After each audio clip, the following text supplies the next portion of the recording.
really high-level basketball game. They're number one for a reason, and they're. I think we stressed them. They stressed us. We got better today, even though they had 2 more points than us.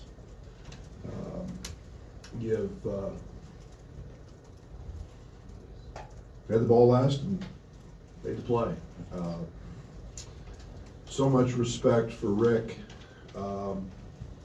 the job that he's done.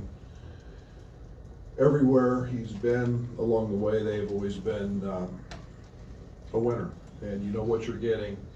That made our team better today. A game that was a rock fight. I don't know if any 2 teams could literally shoot it any worse in the first half. I thought that we were fortunate to be in a position at half with Tommy playing 8 or 9 minutes, Bam out of the game.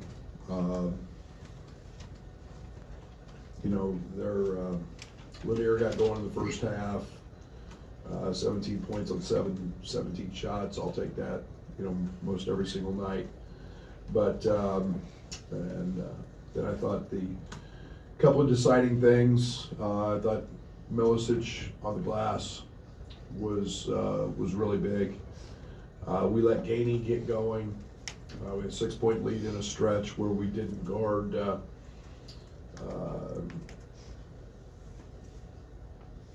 What's the Raid's name? Anyway, he hits a 3, and then we lose Gainey right off a little floppy action, and he hits a 3, and let him get his head up and get going. But wish I had the last 5 seconds over. I would have called timeout, and give Gainey credit. He made a heck of a play. But that's where this team has to continue to grow, and I've got to help them grow with communication. Ran a bad side out of bounds play, the one we always run.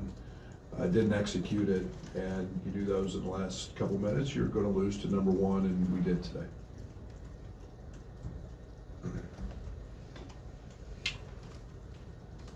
Brad, can you take us through that last play? Were you close to calling timeout, or just what did you see when it was all unfolded? It sounds like it happened really quick.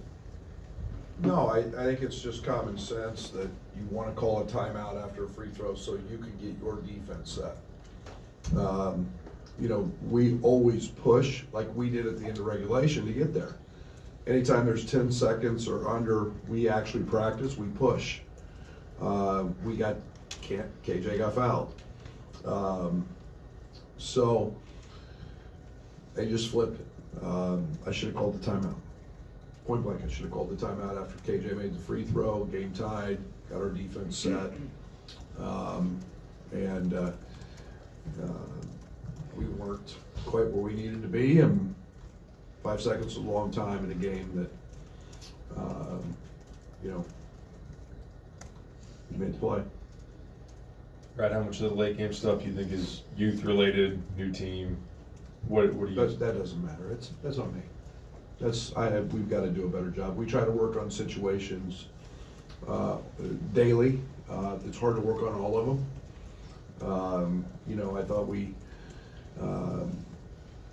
handled the other side of it pretty well. KJ, Bam, we talk about getting it into the paint, getting fouled. They did that part of it beautifully. I never want to call a timeout on offense in that situation because I don't want to face a set defense or a change of defense. That side of it worked great. But again, you've got to execute and on both sides of it, and they did a better job than we did. Brad, your team 11 turnovers tonight only. Just wanted to get your thoughts on just how you thought they performed against that defense from Tennessee. Yeah, they're no joke now. And I may be wrong. I think they've won every game by at least 15. I think they've beaten the brakes off people. And they do it because of their defense. And I knew it was gonna be a really ugly game offensively, or had a feeling it would be. And, because I think we're really good defensively. And, you know, but it's the, you know, 11 turnovers, pretty low number against them, but it's still, you know, the couple that we had, that you want back, you know, we got to be able to clean those up. And I thought there was a couple fouls that could have been called, and I've never heard of that rule before, that you got to be in a shooting motion if you get your arms swiped. You know, never heard of that, so I got to look that one up in the book. I got to send that one into Terry and see what he tells me. But he said he was trying to draw a foul and not in the shooting motion, and he wasn't going to give him a call because of that. So I've never heard of that. I've done this 38 years, so. But yeah, we can't turn, you know, that ends up being a turnover late, and we can't do that. Kylan talked about communication, you talked about communication, helping them grow. Like, what does that look like from your vantage point? Huddling, understanding what I'm thinking on the court, not always having to use a timeout. Kylan does a great job of it for the most part, and you know, it's the winning basketball mentality is all it is, and it's the everybody knows what we're doing. It's working on those situations enough that they automatically know, hey, you know, we're going to foul, or we're going to do this, and you know, it's I'm not using youth. That's not it. That's, you know, we've got to play at the level that we want to play at. We've got to be dialed into that, and that's, I got to do a better job of that. Brad, you forced 20 dribble jumpers today. Like, that's by far the most Tennessee shot this year. Like, how do you feel like your process is defensively right now? It's what we do. It's what we do. We don't want to give you threes. We don't want to give you, you know, catch and shoot threes. We're going to try to take them away. You know, we thought we executed our game plan pretty well. We were, you know, pretty soft on, you know, Akpara wasn't even involved, but, you know, and then we just, you know, Meshack had been 3 games. He's only had 3 games in his career where he's taken over 6 shots. I was hoping he would take 26 because we weren't going to guard him and clog all the other stuff up. So, again, they found enough from Gainey, but a couple of those were scouting report mistakes, and we'll get better at those. Coach, with so many guys with 2 fouls there in the first half, what's your thoughts on managing that situation, minutes-wise, and balancing that with not wanting them to make a run? Yeah, that was easy because the game was close. We were right there. If the game had gone, you know, I bought Kyle in a minute or two. Trey had a few. You know, Tommy had picked up a couple of, you know, just protecting the rim. But as long as the game was close, I didn't have to go much either way. I thought our bench did a nice job of fighting that, yeah, I thought that was pretty easy as long as the game was close. You mentioned Tennessee's physical style yesterday. How'd you feel your guys stood up to it, and what does it mean? Where do you carry that going forward? Yeah, I actually thought that, and I just told our coach, I thought the Northwestern game was much more physical.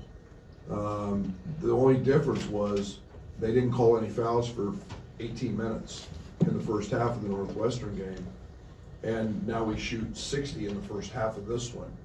And, you know, so that's all I told the officials going into halftime. Just call the second half like you called the first. But physicality is part of the game. That's Big Ten play. It's the common thread that we know we're going to get when you face Michigan State or when you face some of these big teams. And Rick's won a lot of games because his teams guard, and I don't care if you go back to Kevin Durant led teams or you go back to any of his others, TJ Ford and all those other great ones he's had at Texas. His teams always guard, and there's always a physicality about them.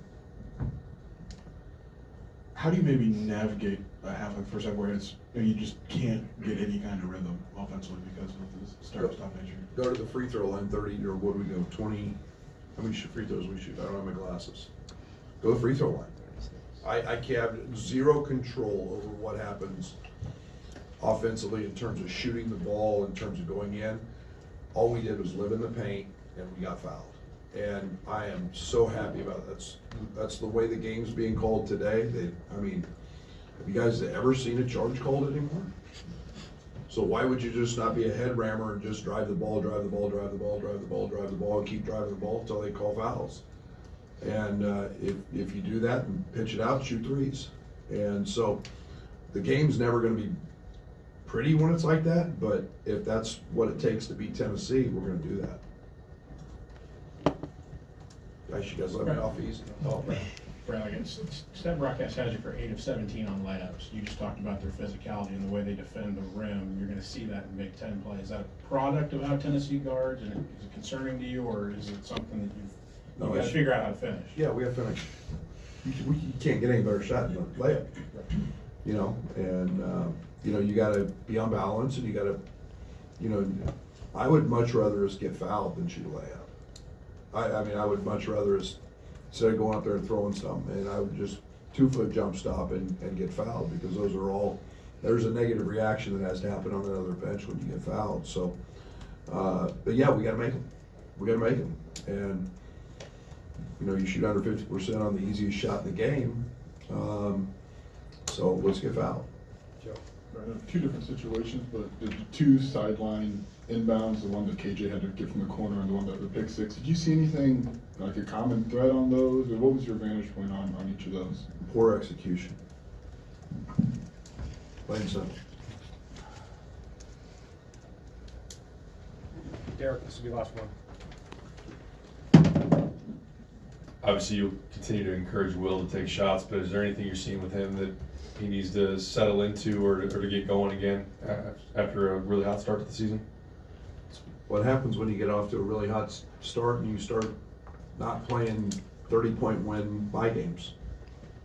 It's really simple. You start, I wish we didn't have to play any of those bye games and let them all be real games like this one. And that's how you get better. And you don't build false realities. He's at the top of the scouting report. He's a great, great player. And I just want him to keep shooting open shots, because he's an elite shooter, and some of those deals are going to happen.